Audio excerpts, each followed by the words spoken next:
Marian, ano na ang update sa impeachment complaints laban kay PBBM?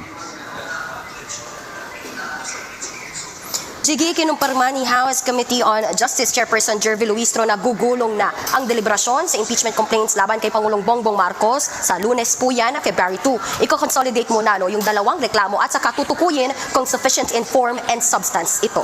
Yan muna ang latest dito sa Kamara. Ito naman kay Libiste, pakingge. Posibleng imbestigahan na rin ng Energy Regulatory Commission ang isa pang solar company ni Congressman Leandro Leviste. Dahil yan sa mahal umano nitong singil sa kuryente sa Paluan, Oriental Mindoro noong 2020 na hindi aprobado ng komisyon. Nakatutok si Maki Pulido.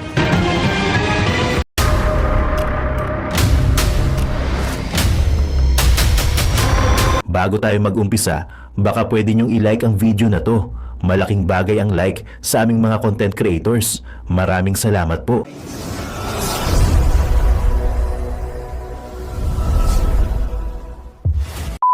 Nanghihinala ang mga taong bayan sa kalalagayan ni BBM. Hindi dahil sila ay concern. Pero dahil siyempre, presidente, ito yung may hawak ng pera natin, ito yung may hawak sa desisyon, ito yung may hawak ng kapulisan, ito yung may hawak ng kasundaluhan. Ito yung pinaka-main man eh. So karapatan namin kahit maliit na sakit yan, kahit kumati lang ang kuko niyan. Kumakati ba yung kuko? Diba? Kahit sumakit ngipin yan, kailangan namin malaman yan. Kung ano yon? Kung hindi nakaka-attend. That's the truth eh. Hindi na nakaka-attend eh. So may problema tayo dito. Ha? Hindi nakaka-attend yung tao eh. Pambihirang buhay oo. Dapat naman yan, dapat naman po yung tignan ng mauigi. Sambira kayo. Ito panoorin niyo itong balita. Pinabulaan na ng Malacanang ang mga kumakalat umanong text messages na dahil raw sa illegal na droga, kaya lumalala ang sakit ni Pangulong Bongbong Marcos. Gawa-gawang kwento lang daw yan, kaya hindi dapat paniwalaan. At para sa update live mula sa Malacanang, nasa frontline ng balitang yan, si Maricel Halili. Maricel, kamusta na ba ang Pangulo at nagpakita na ba siya sa mga events dyan sa Malacanang? Nako, Ruth, no show pa rin si Pangulong Bongbong Marcos sa mga event dito sa Malacanang. Ang una niya dapat pupuntahan ay yung awarding ceremony, pagkilala para doon sa mga government workers na maganda yung naging performance. Alas 9 yan dapat ng umaga kaninang umaga dito pa rin sa Malacanang, pero hindi siya nagpakita dyan sa halip. Si Executive Secretary Ralph Recto ang naging kinatawan niya at nanguna dito sa awarding ceremony. Ang paliwanag naman ni ES Recto, kahit naman sino na nagkakaroon ng sakit, kailangan din naman magpahinga. Siya raw mismo na diagnose na nagkaroon din ng diverticulitis noong nakaraang taon at kinailangan din naman niya na magpahinga ng 1 linggo kada episode. Doon sa 2 beses na diagnose siya nito. Pero sa ngayon daw, ang sinasabi naman ni Palace Press Officer Undersecretary Claire Castro, hindi naman kailangan na mag-release pa sila ng medical bulletin dahil inire-release lang daw itong medical bulletin kapag serious yung kondisyon ng isang Pangulo. Pero sa ngayon, mismong si PBBM naman daw ang nagsabi na hindi naman daw ito life-threatening. And aside from that, nagbibigay din naman daw ang Malacanang ng update every now and then kung ano na yung nangyayaring progress at improvement doon sa health condition ni PBBM. Pero tama ka, pinabulaanan din, Ruth, ng Malacanang yung kumakalat na text message na sinasabi na lumalala daw itong acute na diverticulitis na nakuha nitong si PBBM, at ang sinasabi ng Malacanang, dahil daw unknown ang number nito, ibig sabihin unknown din ang source nitong information na ito, kaya malinaw na gumagawa lamang daw ng istorya yung nagpapakalat nito at hindi dapat. Hindi, ayan na nga, meron daw kasi nagte-text ng kung ano-ano. Kaya nga alam mo, napaka-importante yung medical bulletin. Bakit hindi nyo na lang ilabas yun? O baka naman hindi lang kayo ready at this time. Pwede nyo namang o sabihin na, wait lang, idodoktorin mo. Doktor kasi. Aayusin muna namin, ganun, di ba? Doktorin. Aayusin po muna namin yung medical bulletin. Yung ganun ba? Pwede nyo naman sabihin ganun. Bakit ba palusot kayo ng palusot? Huwag na kayo magpalusot para hindi tayo nagkakaproblema. Kasi suplak na kagad yung mga social media na nagsasabing si Marcos ay medyo malala na, di ba? Maayos yan eh. maganda sana kung ano lang kung kayo ay magbibigay lang ng medical bulletin. Wala puro kayo daldal, puro kayo salita. At paniwalaan. Pakinggan natin ang naging pahayag ng Malacanang. It's only natural for the doctors to tell him to take a week rest. And I think in the next few weeks, the president will be fully recovered. Ano advice sa kanya, yung latest advice sa kanya ng Dr. Imus? Konti pahinga lang. Just like any other normal individual. Wala mo nang I'm sure pag kayo pumunta sa doktor at masakitan sa inyo, sasabihin sa inyo, mag-rest din kayo ng 1 week. Yon, sana all. Gago! Sana all. Rough recto sablay ka talaga kahit kailan, no? Lahat ng hirit mo sablay. Bakit gano'n? Kasi nasa taas ka nga pala. Hindi mo alam ang nangyayari sa baba. Sablay ka talaga. Sabi niya, any individual daw na pumunta sa doktor at sabihin ng doktor masakit ang tsaan mo, ikaw ay magpahinga ng 1 linggo, pambira. Sana all, ano? Sana na-invento ka na nung bata pa ako. Sana ikaw ang principal namin nun. Sana nung high school ikaw ang principal. Para pag sumakit yung tiyan ko, 1 week akong absent. Gago! Gustong-gusto ko pa naman yun, yung ma-absent ako. Pinipilit kong lagyan ng bawang yung kilikili ko para uminit. Tapos pupunta ako sa clinic, tapos pagtingin nila 38. Umuwi ka na. Gago! Sana ikaw yung principal namin. Kasi ginagawa namin noon, pagka talagang gusto namin mag-cutting classes, kami magkakaibigan, kanya-kanya kami sakit, drama. Yung isa nilalagnat, yung isa inuubong malupit, yung isa naman, nagtatae. Pero ang totoo lang naman gusto mangyari, makauwi, pauwiin ng klinik. Bakit? Di naman malalaman nung nurse yung tae mo kung malambot o hindi. Hindi naman pagkatas mong tayo, wag mo muna ipaplas, titignan ko muna. Wala namang ganun eh. At least dyan, kung ikaw yung principal, masakit ang tiyan mo, 1 linggo kang absent. Gago! Yan ang mga hirap sa mga nagpapalusot no? Yan talaga. Alam mo, yan ang problema pag ikaw, nagpapalusot ka, kung ano-anong naiisip mo, talagang matik yan, sablay yung logic mo. Kasi nagpapalusot ka hindi ka nagsasabi ng katotohanan. So matik yan, sablay ang logic mo. Ruth, sa ngayon hindi pa natin tiyak kung kailan muli magpapakita sa publiko itong si Pangulong Bongbong Marcos bagamat meron siyang mga naka-line up din na activities dito sa Malacanang, pero antabayanan na lang natin in the next few days kung kailan siya magpapakita sa atin. Ruth? Mas tanong na lang din kita kung may BBM, magparamdam ka daw. BBM, magparamdam ka. reaction po ulit ang palasyo tungkol dito sa impeachment, lalo na yung sinasabi dyan sa Committee on Justice na posibleng ipatawag o paharapin ng Pangulo bilang respondent pag tinatalakay ang impeachment complaint. Ruth, ang paliwanag dyan ni Palace Press Officer Yusek Claire Castro, nakadepende daw ang desisyon doon sa magiging legal team ni PBBM. Kung tingin nila ay kailangan na personal na magtungo si PBBM sa Kamara para ipaliwanag yung kanyang posisyon at ipagtanggol nga yung kanyang sarili tungkol dito sa impeachment cases na isinampa laban sa kanya. Pero sa ngayon, wala pang malinaw na desisyon kung siya ay willing na dumalo dyan sa pagdinig o hindi. Didesisyonan pa rin yan kung sino yung bubuuin na legal team ng Pangulo. Ruth. Yan po ang Express Report ni Maricel Halili live mula sa Malacanang. Mga kapatid, Ruth Ayun, grabe. Ang lupit talaga, oo. Ay, nako. Anyway, eto na nga. Yan na nga po ang nangyayari sa ating bayan at this moment. Talaga nga namang marami ho nagsasabi na delicates na ho daw ang Pangulo. Pero ako, sabi ko nga ho sa inyo, I hope not. Kasi hindi naman maganda kung may mangyari sa kanya at hindi niya panagutan ang lahat ng nangyayari na sa kawalangian sa ating bayan, di ba? So dapat talagang panagutan niya ito. Matindi ho itong ganyang sana. Ito pa ang isang ang balita ngayon at ito may banat si BP Sara Duterte o kay Trillanes. Political skunk o nakadidiring politiko. Yan ang bansag ni dating Pangulong Rodrigo Duterte kay dating Senador Antonio Trillanes. Ayon kay Vice President Sara Duterte, sinabihan siya ng kanyang ama na huwag nang pansinin si Trillanes dahil wala raw itong silbi. Ito raw ang payo ng dating Pangulo kasunod ng aligasyon ni Trillanes na bagman ni VP Sara si Ramil Madriaga. Si Madriaga ang nagsiwalat na nakinabang umano si VP Sara sa pera mula sa Pogo at Drug Lords noong 2022 elections. Nakasad din ang aligasyon niyan sa reklamong plunder, graft at malversation na sinampan ni Trillanes laban sa bise. Wala pang reaksyon si Trillanes sa pahayag na mag-amang Duterte. Sana bagid nako si President Duterte, ana ma'am. Kung sa may gi problema ani ni Trillanes, tapos ingon si PRD, kibalo ka unsa na day? Anak ko, wala lagi, wag ko kasabot. Unsa? Kani ana siya. That is ENVY. Envy.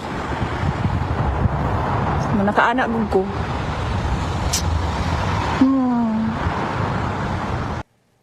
Mga kapatid, Asan doon yung ano? Actually, nagtaka lang ako doon sa title. Kasi ang title Political nito, skunk. Political Skunk. Wala naman ako nakitang narinig doon sa, sa sinabi ni BP Sara. Ayan, siguro doon sa iba pang part ng interview. Pero isa lang ang sinabi doon ni PRRD kay Trillanes. Inggit. Ay, matagal niya na sinasabi yan.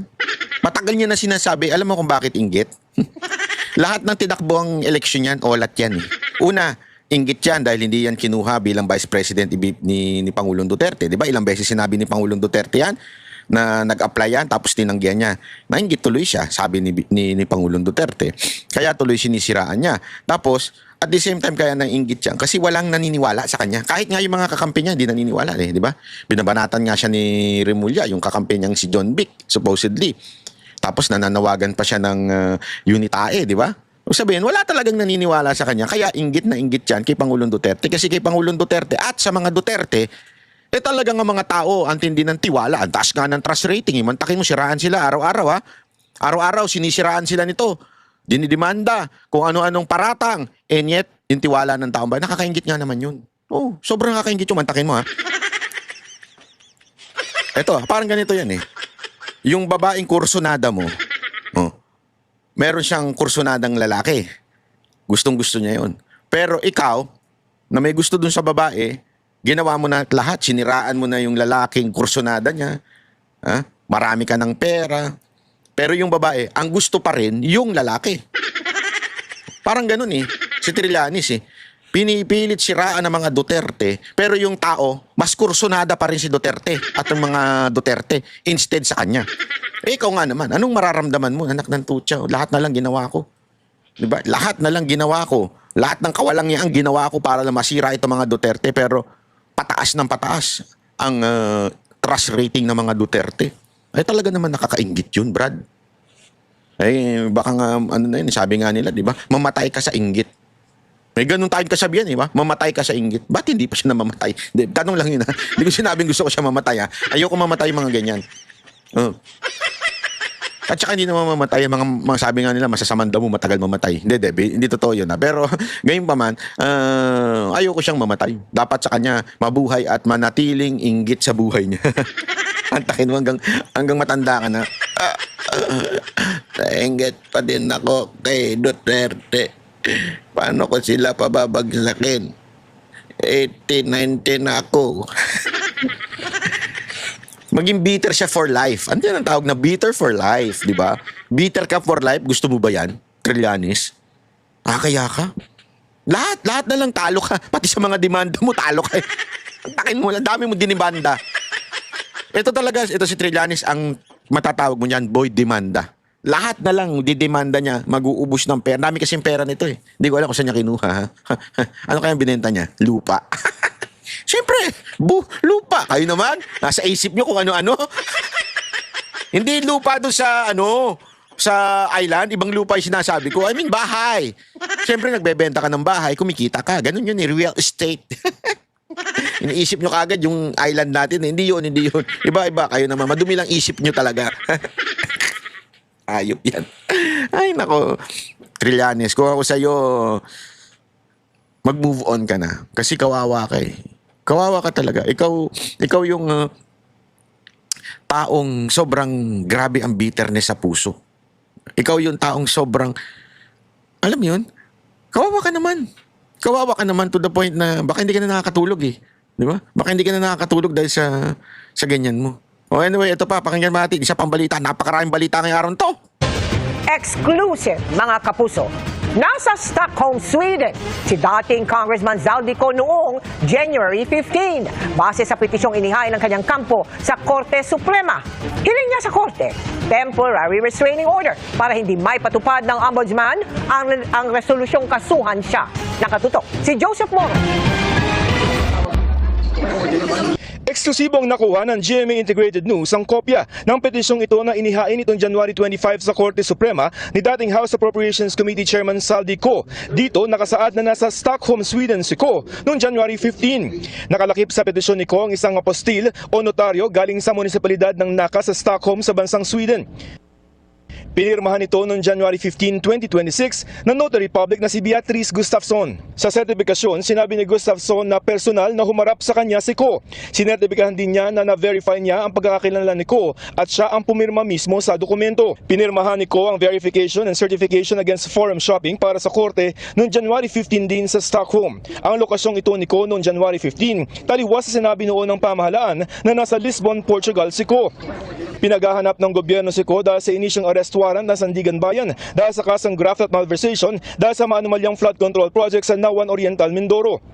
Kinansala na rin ang passport ni Ko. Ipinabawalang bisa sa Korte Suprema ni dating Congressman Saldi Ko ang mga kasong inihain laban sa kanya ng Ombudsman sa Sandigan Bayan. Pirmado ng mga abogado ni Ko ang petisyong inihain sa Korte Suprema. Nakita rin namin ang patunay na naihain ito noong January 25. Gusto ni Ko na maglabas ng temporary restraining order ang Korte Suprema para hindi maipatupad ni Ombudsman Jesus Crispin Remulla ang resolusyon nitong nagkakaso kay Ko. Gusto rin ni Ko na pigilan ang paglilitis ng mga kaso laban sa kanya sa Sandigan Bayan.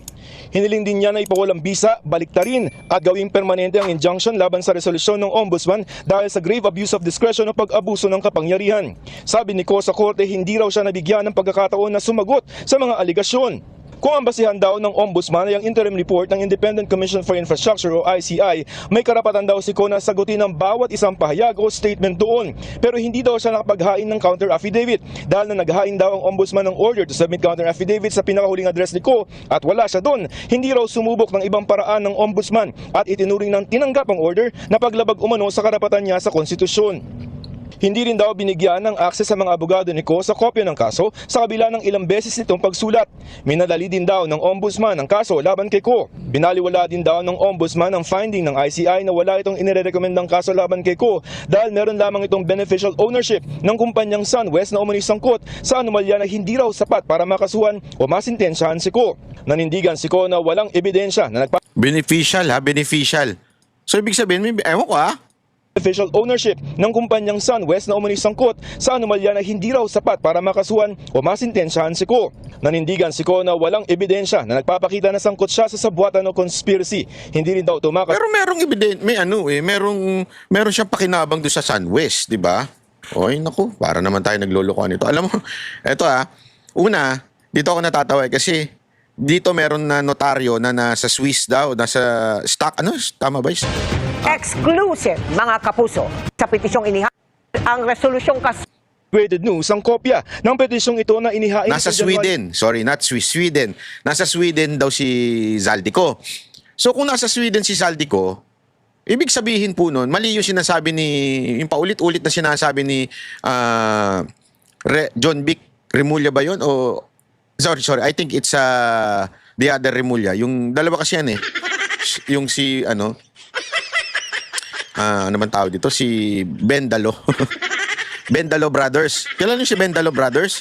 Oh, si Remulla at saka si Remulla. Kaya nga brothers, si John Vic at saka si Boying. Si Bendalo Brothers, sinasabi daw nila na nandoon sa Portuguese daw itong si Zaldico. Tangina, mas naunahan pa kayo ng GMA.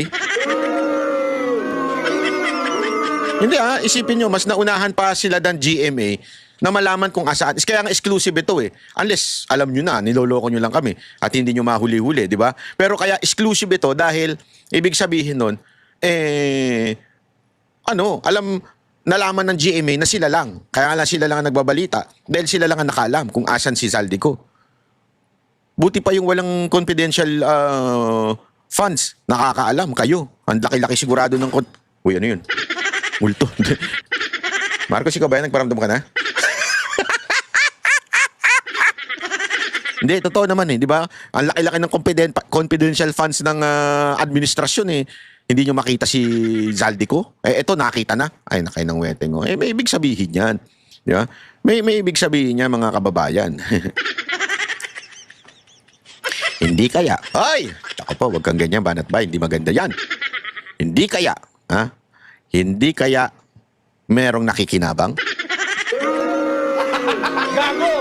At kaya hindi nyo mahuli-huli yan. May pagpapala ang Bendalo Brothers. Hindi natin alam ha. Ako'y nagtatanong lang. Hindi ho ito factual. This is an inquiry. Wala ba kayong blessings? Kaya hindi nyo mahanap-hanap si Zaldico? Bendalo Brothers? Grabe naman yan. Grabe naman yan. Nakakaano naman yung mga ganyang birada ninyong mga Bendalo Brothers. Kayo, nakakaloko na kayo ha. Nakakaloko na. Sana naman maayos nyo yung ganyan ninyo mga Bendalo. Kasi alam mo, ito talaga napaka-importante na maintindihan ho natin na wow, this is something that we have to, kasi pag kakampi ninyo, napakatagal, di ba? Pero pag kakalaban ninyo, ang bilis nyo talaga magawa ng paraan. Bakit ganun? Na maikulong. Di ba? Ito pa. Ay nako, itong dalawang bata na to, pag-usapan natin. Sinusulong sa Kamara na patawan ng mas mabigat na parusa si suspended Cavite Representative Kiko Barzaga. Live mula sa Batasang Pambansa, nangunguna sa balita si News 5 House Correspondent Marian Enriquez. Marian, bakit gustong patawan pa ng mas mabigat na parusa si Congressman Barzaga? Jiggy, inaprubahan nga ng Kamara yung motion na magsagawa ulit ng investigasyon sa naging asal ni Cavite 4th District Representative Kiko Barzaga habang suspendido siya. Kasunod nga ito nung panawagan ni Manila 2nd District Representative at National Unity Party member Rolando Valeriano na muling suspendihin si Barzaga ng walang sahod at allowance. Sa kanyang privilege speech, binanggit ni Valeriano yung social media post ni Barzaga kung saan inakusahan nga niya yung mga congressman ng National Unity Party o NUP na tumanggap umano ng suhol mula nga doon sa negosyanteng si Enrique Razon para suportahan yung speakership noon ni Congressman Martin Romualdez. Pawang kasinungalingan daw ito. Ginawa ring halimbawa ni Valeriano yung pag-akusa ni Barzaga na sangkot umano sa flood control corruption. Itong yumaong si Antipolo Representative Romeo Acop. Pakinggan natin itong pahayag ni Congressman Rolando Valeriano. Ako pinakikiusap dito sa kongreso na ito na patawan muli ng another suspension si Congressman Barzaga para maturuan ng tamang aral yung batang yan. Nako. So I move, Mr. Speaker, na sa susunod na committee hearing ng ethics, siya po ay mapatawan muli ng another suspension without allowance and salaries. Jiggy, inadopt nga kahapon yung motion nitong si House Deputy Majority Leader Rog Gutierrez na nag-authorize sa House Committee on Ethics and Privileges na magsagawa nga ng mga hearing para i-assess yung mga naging asal ni Barzaga habang siya ay suspendido at magsumite ng kanilang findings and recommendations sa plenaryo na pagbobotohan muli ng mga kongresista. Narito ang pahayag ni Congressman Gutierrez. First, to conduct a thorough assessment on the conduct of the respondent member, Mr. Francisco Barzaga, during the period of his suspension. Second, to require the respondent member to the case, Mr. Barzaga, to appear in the hearing of the committee. And third, to immediately report to the House its findings and recommendations after the scheduled hearing. At Marian, anong reaksyon dito ni Congressman Barzaga? Jiggy, tahasang sinabi ni Congressman Barzaga na deadmahin niya. Ipatawag nga siya ng Ethics Committee sa isang social media. Naku, Barzaga, andyan ka na naman ha. Sana naman panindigan mo. Alam mo, may malaki akong problema dito kay Congressman Barzaga at saka kay Libiste. Okay na sana Kaya lang talagang... Mamaya, pakinggan muna natin yung kay Libiste.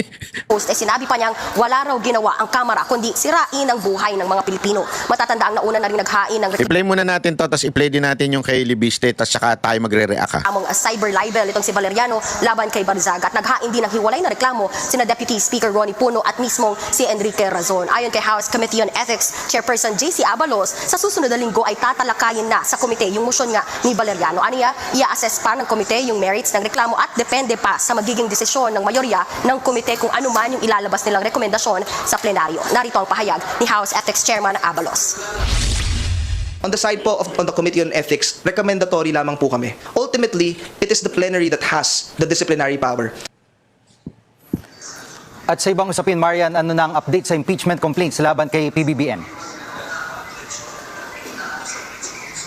Jiggy, kinumpirma ni House Committee on Justice Chairperson Jervy Luistro na gugulong na ang deliberasyon sa impeachment complaints laban kay Pangulong Bongbong Marcos sa Lunes po yan, February 2. Iko-consolidate muna yung dalawang reklamo at saka tutukuyin kung sufficient in form and substance ito. Yan muna ang latest dito sa Kamara. Ito naman kay Libiste, pakinggan.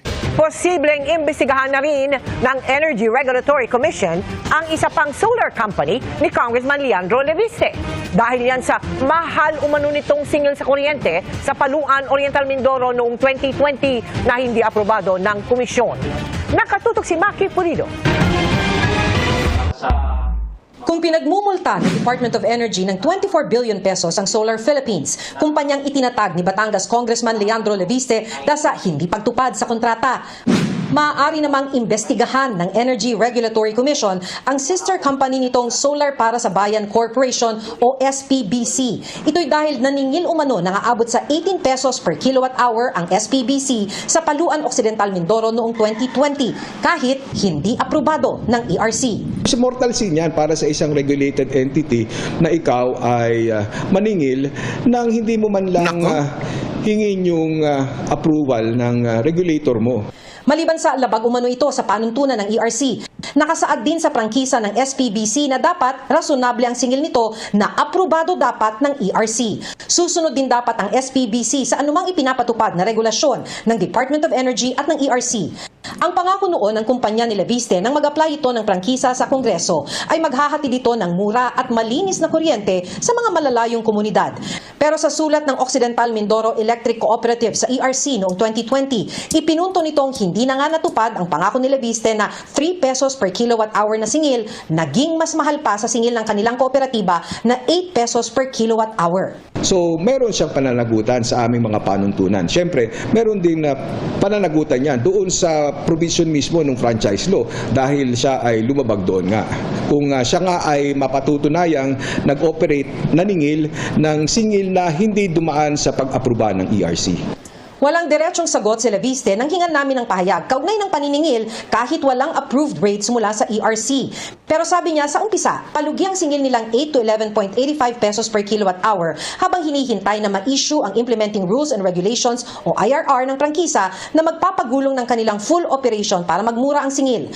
Pero dahil walang na-issue IRR, kinailangan na nilang magtaas ng singil para mabawi ang kanilang gastos. Matapos ang ilang taong paghihintay sa IRR, tuluyan na raw nilang isinara ang planta. 500 million pesos daw ang lugi nila.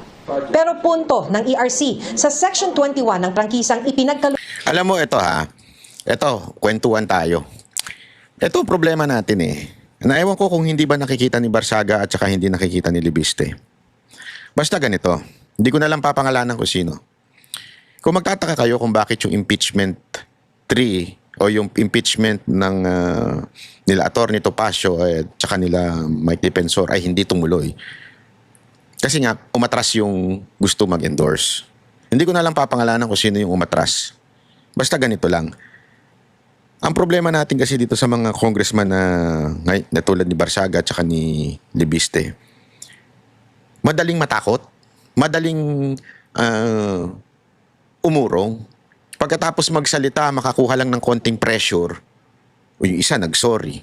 Yung isa basta. Diba? Alam nyo, kayong dalawa, makinig kayo sa akin Baka sabihin nyo, wala ka naman kasi doon sa posisyon, kaya ka nasasabi yan. Ibahin nyo kaming banateros. Pag kami tumayo, hanggang kamatayan. Napatunayan yan ng aming kasamahan at napatunayan namin yan ng banateros. Nung niluluso po ang KOJC, hindi ito usapan ng ikukulong, ididemanda, tatanggalin sa Kongreso, hindi. Ito'y usapan na magkakamatayan na. Dahil ang sabi talaga doon, maghanda na kaming arestuhin, maghanda na kaming kung ano-ano. Yung banta na natanggap namin nung nandun kami sa Davao nung pinoprotektahan ng KOJC. Again pinoprotektahan KOJC, hindi yung si Pastor. Wala doon si Pastor Yung pinoprotektahan yung kingdom. Yung lugar. Alam nyo, binigay na namin ang buong buhay namin pag kami sumusuporta. Tandaan yan, kahit kay Pangulong Duterte. Kaya hindi nyo pwedeng masabi na wala kasi kaming sa posisyon para magsalita.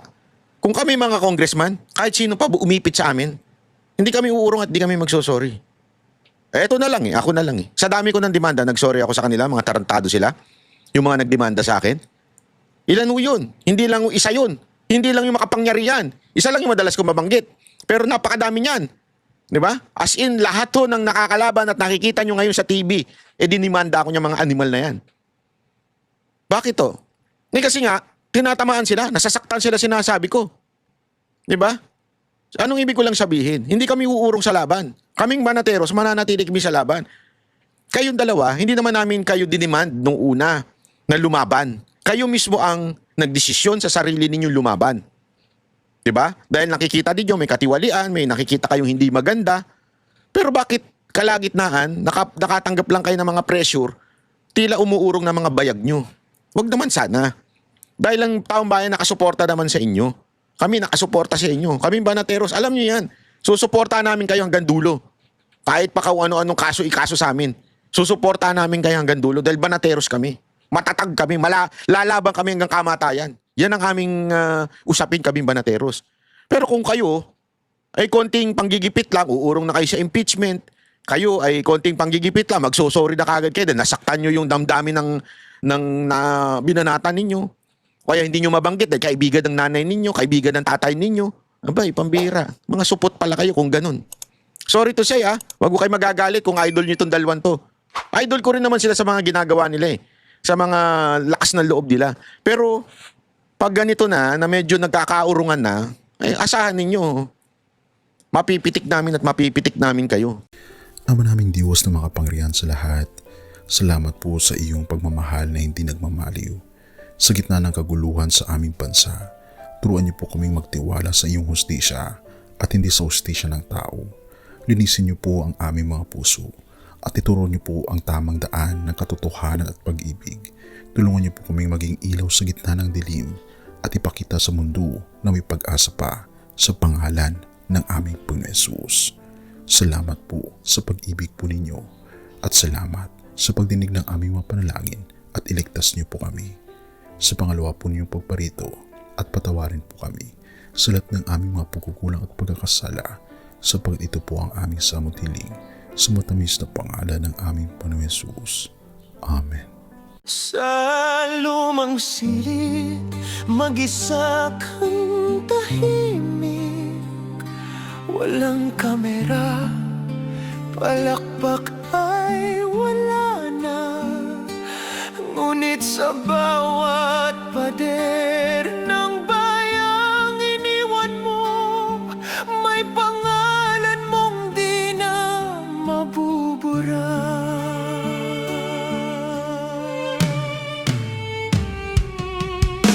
Minsan kang naging balikat ng mahihina, kalaban ng takot, kakampi ng masa.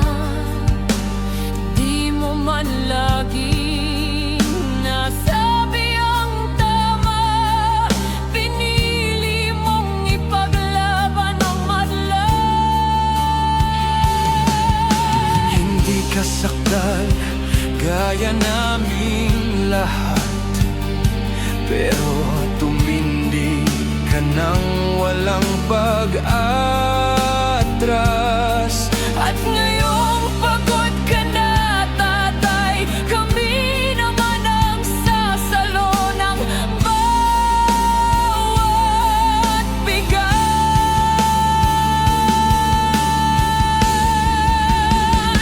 Hanggang sa dulo, ikaw ay mahal. Kahit papagod na ang iyong katawan, tatay, salamat sa iyong paglaban. Ngayon, kami naman hanggang sa dulo. Di ka namin iiwan. Ang kwento mo'y dala ng bayan.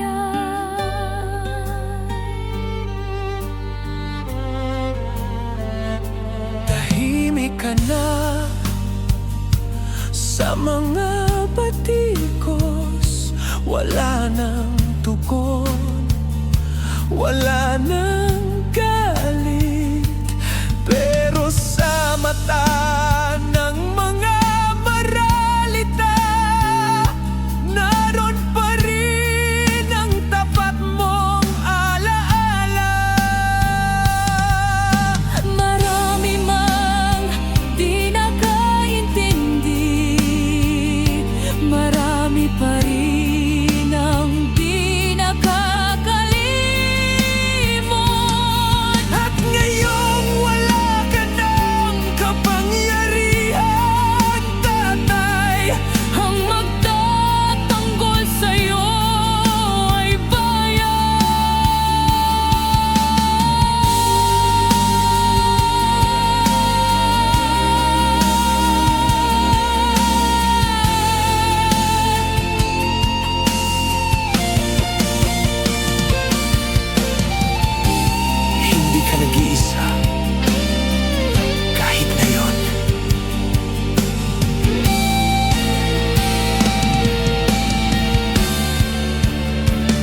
At yun na nga mga kababayan, ano na ang masasabi mo?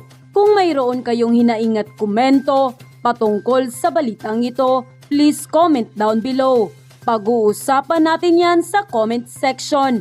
At kung nagustuhan nyo ang video, ay huwag kalimutang mag-like at i-share na din para mas marami pang makaalam at umabot ito sa marami sa ating mga kababayan. Maraming salamat po. Mabuti pa ang sardinas, may label. Eh tayo, wala. Oo nga pala. Nay, ito na yung bayad ko sa isa, ano? O, kunin mo yung isa. Isa muna, iyan, no? Tapos, isa pa, di ba? 4 dapat na sardinas, eh. Yan. 3 na. Pang-4 na sardinas. Okay na.